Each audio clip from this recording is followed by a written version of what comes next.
안녕하세요, 오펀입니다. 클릭해주셔서 감사합니다. 이게 대체 무슨 얘기냐고요? 인류와 조류, 사람과 새들이 한판 붙었다. 영화나 게임 속 이야기가 아닌 실제 이야기입니다. 1차 세계대전이 끝난 직후인 1932년, 호주에는 군 전역 후 농부가 된 이른바 예비군들이 상당히 많았습니다. 그런데 당시 기록적인 가뭄이 들면서 예비군 출신인 농장주들의 어려움이 상당히 컸다고 합니다. 인간만 힘들었던 것이 아니었습니다. 가뭄이 심해지면서 먹을 게 사라진 에뮤. 여기서 에뮤는 타조와 닮은 새로 최대 신장이 1.8m 정도 되는 조류를 말합니다. 이 에뮤들도 드넓은 호주 들판과 밀밭 등에 출몰하기 시작합니다. 배고픈 에뮤들이 농작물을 싹쓸이하면서 인간과 조류의 갈등이 심화되기 시작합니다.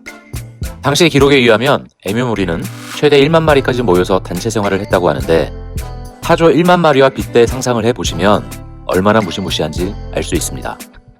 결국 호주 정부가 나섰습니다. 에뮤에 의한 피해가 크다고 판단한 호주 당국은 그들의 개체수를 제한하기로 합니다. 대대적인 에뮤 사냥에 나서게 되는데 이를 위해 호주 정부는 군대 투입을 결정합니다. 군대가 개입하게 되니 이를 놓고 미디어에서는 인간과 조류의 전쟁, 이른바 대에뮤 전쟁이라고 부르게 된 것이죠. 대에뮤 전쟁 첫 번째 날, 정확히는 1932년 11월 2일입니다. 이날 호주군은 이문의 기관총과 함께 무장한 호주 왕립 포병연대 소속 군인들을 투입했습니다. 그렇다면 결과는 어땠을까요? 대략 1만 마리의 에뮤떼를 상대로 호주군이 잡은 에뮤의 숫자는 고작 12마리에 불과했습니다. 기관총까지 투입했는데 어떻게 이런 결과가 나왔을까요? 사실 에뮤는 타조만큼 큰 새이긴 합니다만 시속 50km로 달립니다. 워낙 빠른 데다 머리 크기가 작죠. 기관총을 아무리 들이대도 그들에게 치명타를 입히기가 쉽지 않았다고 하네요. 호주군의 작전 변경은 불가피했습니다. 곧바로 기갑부대 파견이 결정됐죠. 그러면 이번에는 에뮤 사냥에 성공했을까요?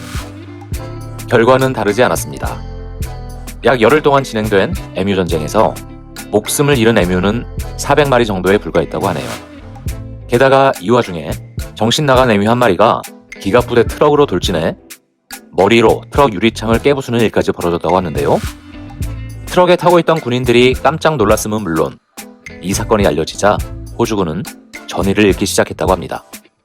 에뮤 전쟁이 길어지자 가뜩이나 여론이 좋지 않아졌고 동물보호단체까지 들고 일어나자 호주군은 결국 이 작전을 포기합니다. 영화, 게임에서나 있을 법한 인간과 조류의 전쟁. 여기서 인간이 패배한 것이죠.